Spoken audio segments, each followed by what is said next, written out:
উরুগুয়েকে হারিয়ে কোপা আমেরিকার ফাইনালে উঠেছে কলম্বিয়া।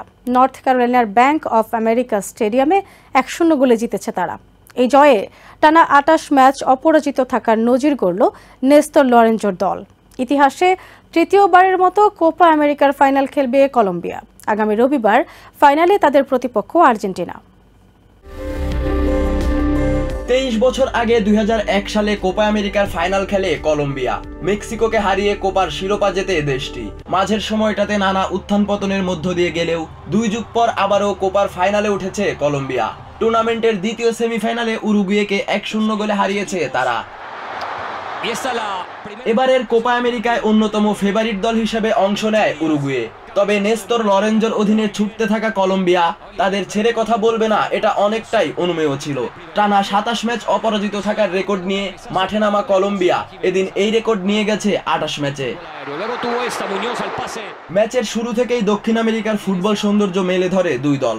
আক্রমণের পাশাপাশি পাসিং প্রেসিং ফুটবলে জমে ওঠে মাঠের খেলা। 39 মিনিটে জেফারসন লেরমার গোলে এগিয়ে যায় কলম্বিয়া। অধিনায়ক হামাস রদ্রিগেজের নেয়া কর্নার কিক থেকে হেড করে বল জালে জড়ান তিনি।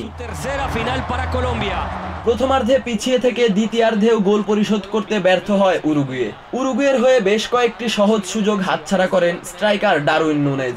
তবে ম্যাচের শেষের দিকে ডি বক্সের বাইরে থেকে লুইস সুয়ারেজের নেয়া শট বার পোস্টে লেগে ফিরে আসলে আর ম্যাচে ফিরতে পারেনি উরুগুয়ে। ম্যাচের বাকি সময়ে কোনো দলই গোলের দেখা না পেলে 1-0 গোলের জয় নিয়ে মাঠ ছাড়ে কলম্বিয়া।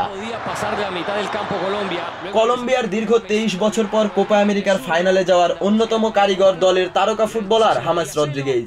1 গোলের পাশাপাশি কোপা আমেরিকার ইতিহাসে এক আসরে সর্বোচ্চ 6টি অ্যাসিস্টের রেকর্ড গড়েছেন তিনি। এর আগে এক আসরে সর্বোচ্চ 5টি অ্যাসিস্ট করেছিলেন লিওনেল মেসি। আগামী রবিবার ক্যালিফোর্নিয়ার মিয়ামি গার্ডেন স্টেডিয়ামে আর্জেন্টিনার বিপক্ষে ফাইনাল খেলবে কলম্বিয়া।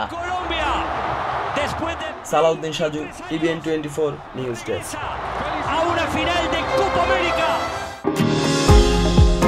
নিউ ইয়র্ক থেকে সম্প্রচারিত টিভিএন 24 টেলিভিশন বিশ্বজুড়ে বাঙালির কণ্ঠস্বর।